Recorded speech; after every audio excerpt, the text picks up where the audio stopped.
Salut, aujourd'hui on revient vers vous avec une question. Est-ce que j'irai bosser pour l'industrie du tabac? Ça c'est une question de conscience presque. On va en parler avec quelqu'un qui a fait ce choix. Il s'appelle Yves Trévilly, il est porte-parole de British American Tobacco. Bonjour Yves Trévilly. Bonjour.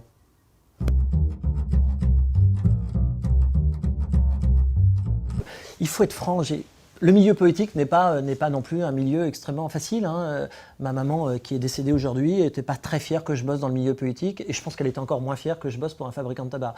Mais quand j'ai commencé à bosser dans le monde politique, je bossais pour un député dans le Nord-Isère et je me souviens qu'il y avait eu un classement sur les professions. Donc, quelle profession vous aimez, quelle profession vous détestez. Et les députés étaient au même niveau que les prostituées à la fin du classement. C'était au début des années 90. Donc, voilà, j'ai pas l'impression d'être plus mis au banc de la société aujourd'hui que je vends du tabac, même si en plus je vends pas de tabac. Un fabricant de cigarettes en France ne vend pas de tabac, il fournit l'État qui vend le tabac. Donc ça change un petit peu le rapport de force.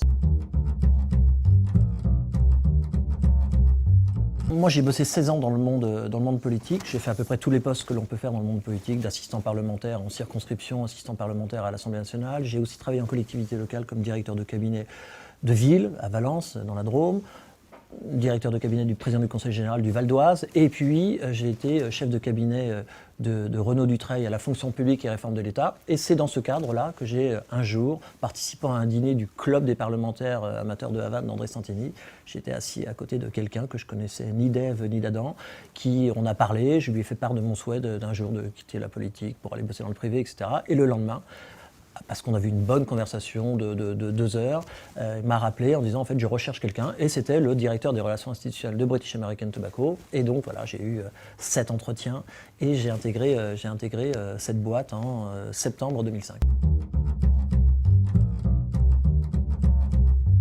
On sait que le tabac est un produit problématique, dangereux et controversé.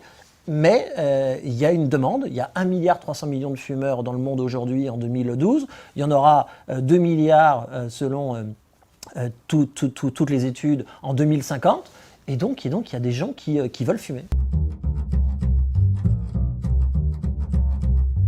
Là, je suis en train de recruter actuellement 2 personnes pour mon département, on va dire 2 lobbyistes, 2 responsables des relations institutionnelles. Et j'ai déjà été confronté à 2 ou 3 noms, après réflexion. Une jeune femme qui est venue, charmante, très souriante, très compétente, j'avais eu de bons échos sur elle, et qui après réflexion m'a dit non, je ne souhaite pas venir parce que j'ai 30 ans et je n'imagine pas bosser aujourd'hui pour le tabac parce que j'ai peur que ça me marque pour la suite de ma carrière si un jour j'ai envie de revenir dans le domaine politique, etc. Donc on est confronté à ça, mais on est aussi confronté avec des gens qui travaillent déjà dans la société et qui parfois, en fonction de l'actualité, parfois ça cogne vraiment, et le gigot dominical se passe pas bien dans la famille ou dans la belle famille. Il y a des remarques un peu violentes dans le cercle d'amis, il peut y avoir des vrais débats parfois. Oui, c'est compliqué, il faut reconnaître que ça peut être compliqué. Vous allez travailler dans un environnement très challenging, je dirais interesting, comme disent les Anglais. Ça va cogner, mais vous avez une vraie liberté d'action. On a une volonté de privilégier le salarié qui, à mon avis, n'a que peu d'égal. On est exemplaire dans le domaine de la parité homme-femme. 83% du comité de direction de British American Tobacco France sont des femmes. 50% des salariés sont des femmes. Donc on n'a pas de leçons à recevoir dans ce domaine. Sur la diversité, on a plusieurs nationalités présentes en France. Je ne parle pas du monde. On offre les possibilités aux gens de partir à l'étranger s'ils le souhaitent dans nos différentes filiales. Il y a 180 filiales dans le monde. Donc liberté d'action. On ne s'ennuie pas, il se passe des choses, mais vous devez être à l'aise avec le produit, c'est la base. Je ne pose jamais la question à la personne de savoir si elle fume ou elle ne fume pas. Ça ne m'intéresse pas.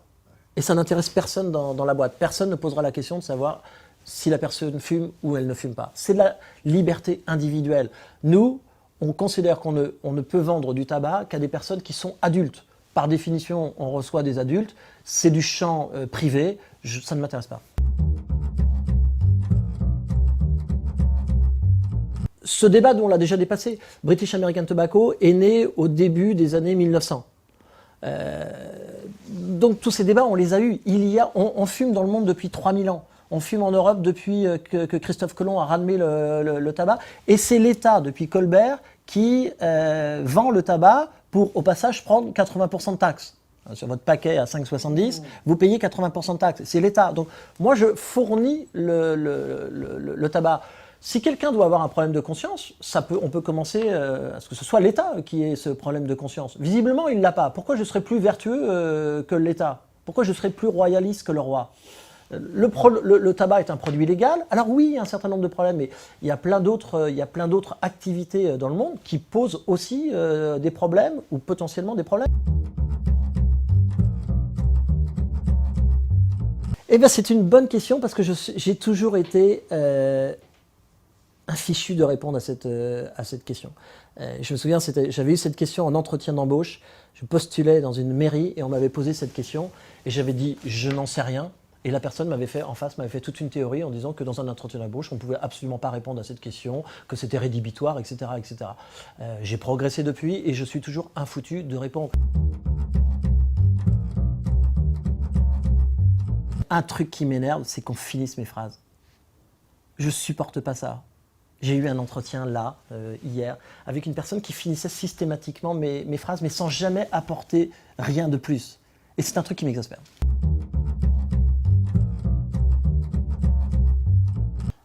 J'essaie de ne pas être langue de bois. En fait, c'est je dirais les finances. Le truc qui me plaît, qui me fascine toujours, je travaille beaucoup avec ma directrice des affaires financières ici, qui en plus est charmante, donc c'est encore plus simple. Mais c'est de jouer avec ces concepts mathématiques que je ne comprends absolument pas.